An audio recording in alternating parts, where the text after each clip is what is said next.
Assalamualaikum warahmatullahi wabarakatuh. Selamat pagi anak-anak solih dan solihah kelas 4. Bagaimana kabarnya hari ini? Semoga kalian selalu dalam keadaan yang sehat walafiat, dirahmati Allah dan diberikan semangat dalam belajar. Nah, anak-anakku yang Ustazah sayangi, pada hari ini Ustazah akan menjelaskan materi IPA pada tema 7 subtema 3 muatan pelajaran IPA ya pada KD 3.3. Nah, di sini Ustazah akan menjelaskan tentang gaya magnet, gaya gravitasi, dan juga gaya gesek. Sebelumnya, Ustazah ingin flashback kembali tentang materi yang sudah Ustazah jelaskan pada subtema sebelumnya, yaitu tentang pengertian dari gaya itu sendiri. Gaya adalah tarikan atau dorongan.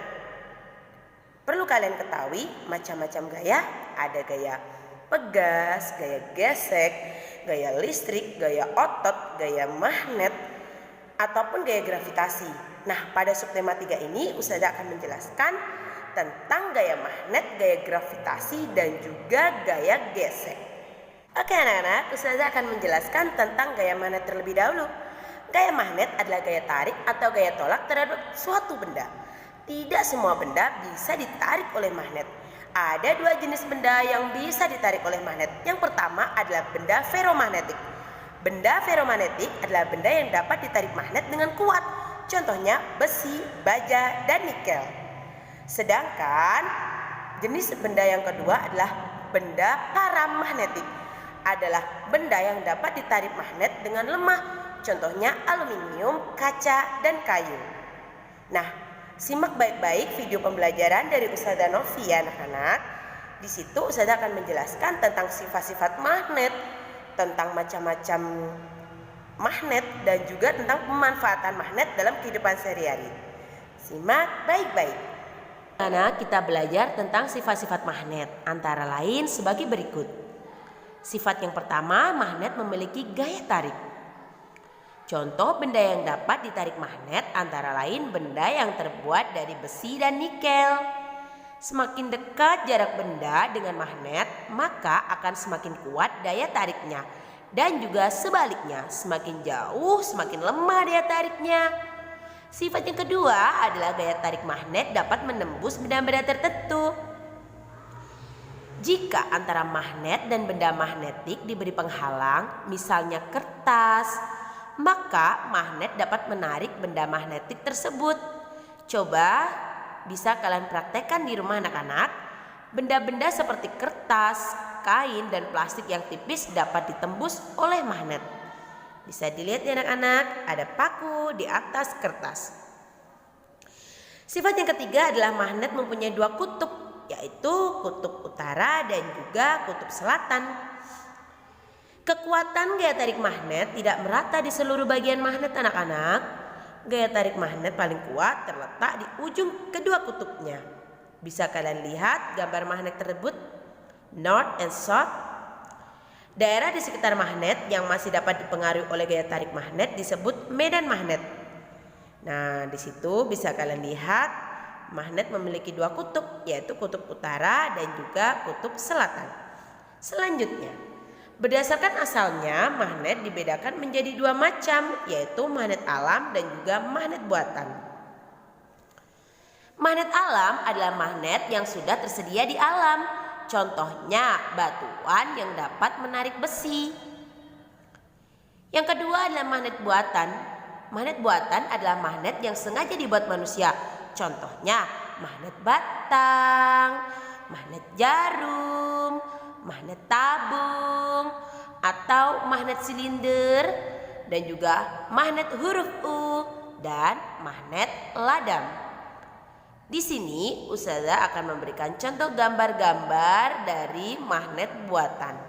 Seperti yang sudah kalian pelajari tadi, bahwa magnet buatan adalah magnet yang dibuat oleh manusia.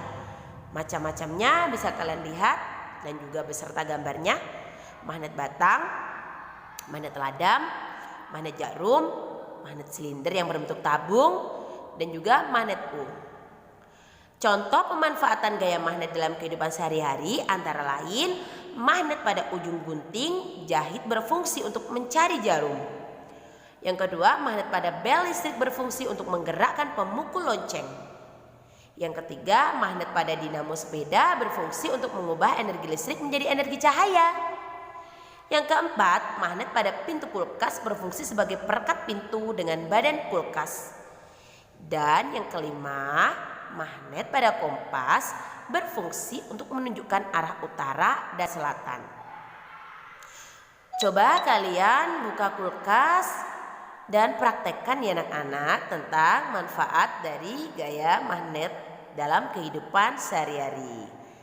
Atau mungkin kalian punya kompas di rumah, bisa kalian praktekkan. Nah anak-anak, itu tadi video penjelasan tentang gaya magnet. Selanjutnya Ustazah akan menjelaskan tentang gaya gravitasi. Gaya gravitasi adalah gaya yang menarik benda selalu menuju ke bawah. Hal itu disebabkan karena adanya tarikan bumi. Semakin besar benda, semakin besar juga gaya gravitasi. Ingat anak-anak, gaya gravitasi bumi menyebabkan benda tidak melayang-layang di udara. Nah, selanjutnya contoh dari gaya gravitasi adalah jatuhnya buah dari pohon.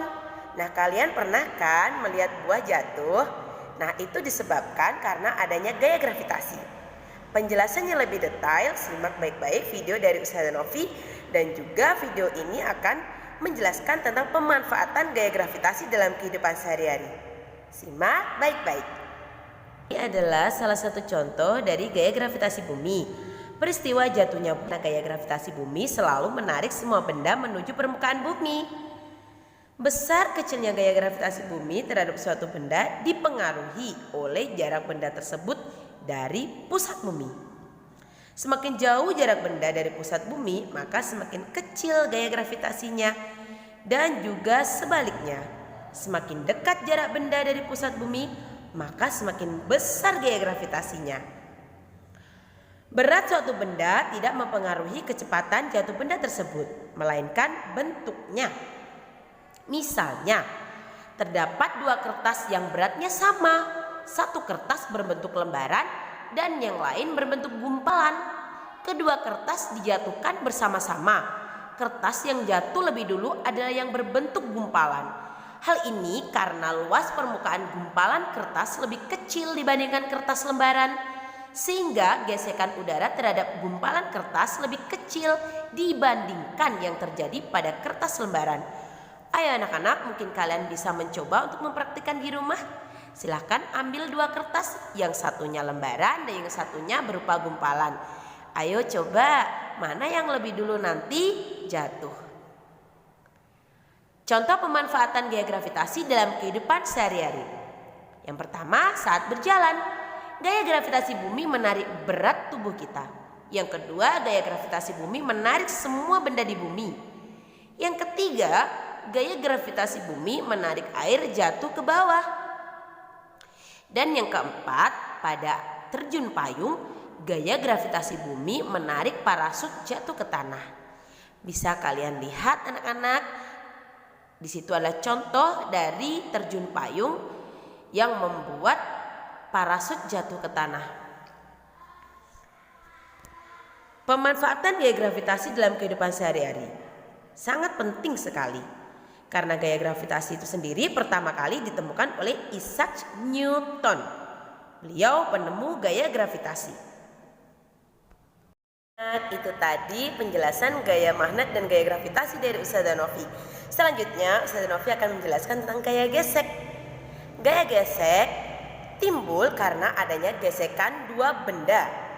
Nah, besar kecilnya gaya dipengaruhi oleh permukaan benda tersebut. Semakin licin permukaan benda, maka gaya geseknya semakin kecil. Sedangkan semakin kasar permukaan benda, maka gaya geseknya akan semakin besar. Nah, di situ Ustazah Novi akan memberikan penjelasan melalui video ya anak-anak tentang macam-macam gaya gesek dan juga pemanfaatannya dalam kehidupan sehari-hari. Simak baik-baik video dari Ustazah Novi. Gaya gesek ada yang menguntungkan dan ada juga yang merugikan. Gaya gesek yang menguntungkan antara lain alas sandal dan sepatu dibuat dari bahan karet agar pemakaiannya tidak mudah terpeleset. Coba kalian bisa cek sandal kalian atau sepatu kalian. Alasnya pasti terbuat dari bahan karet anak-anak agar kalian tidak mudah terpeleset. Yang kedua adalah gaya gesek juga terjadi pada rem sepeda untuk memperlambat laju sepeda. Coba kalian bisa cek sepeda kalian. Lanjut, contoh gaya gesek yang menguntungkan antara lain sepatu sepak bola diberi pul pada bagian alas untuk memperbesar gaya gesek agar pemakaiannya tidak mudah terpeleset. Coba kalian bisa lihat sepatu olahraga kalian. Lanjut, ban kendaraan dibuat dari karet dengan motif beralur agar memperbesar gaya gesek yang terjadi antara ban dan jalan raya agar tidak mudah terjadi kecelakaan. Bisa kalian lihat ya anak-anak, bisa kalian cek. Contoh gaya gesek yang merugikan antara lain pada mesin sepeda motor atau mobil selalu terjadi gesekan antara bagian-bagiannya. Gesekan itu akan membuat mesin cepat rusak anak-anak. Untuk mengurangi gesekan yang terjadi, mesin diolesi pelumas atau oli. Jadi pelumas sangat penting untuk mesin motor atau mobil kita agar tidak mudah rusak. Lanjut, contoh gaya gesek yang merugikan antara lain gir roda dengan rantai sepeda dan sepeda motor juga sering bergesekan. Jika tidak dirawat dengan baik, akan cepat rusak. Perawatannya yaitu dengan memberi pelumas atau oli untuk mengurangi gesekan yang terjadi. Contoh gaya gesek yang merugikan antara lain ban mobil, sepeda motor atau sepeda. Jika sering digunakan lama-kelamaan alur ban akan hilang sehingga dapat mengurangi gaya gesek anak-anak. Akibatnya kendaraan akan mudah tergelincir jika jalanan basah dan mudah terjadi kecelakaan. Nah, itu tadi serangkaian video pembelajaran dari Ustazah Novi tentang muatan pelajaran IPA, yaitu gaya gesek, gaya gravitasi, dan juga gaya magnet. Perlu kalian ketahui bahwa gaya gesek ada yang merugikan dan juga menguntungkan yang sudah Ustazah jelaskan tadi anak-anak di video. Semoga kalian tetap semangat belajar, tetap jadi anak yang solih dan solihah, rajin mengaji, jaga sholat 5 waktu, dan taat kepada kedua orang tua. Kerjakan tugas kalian dan tunaikan kewajiban kalian sebagai seorang pelajar. Sekian, wassalamualaikum warahmatullahi wabarakatuh.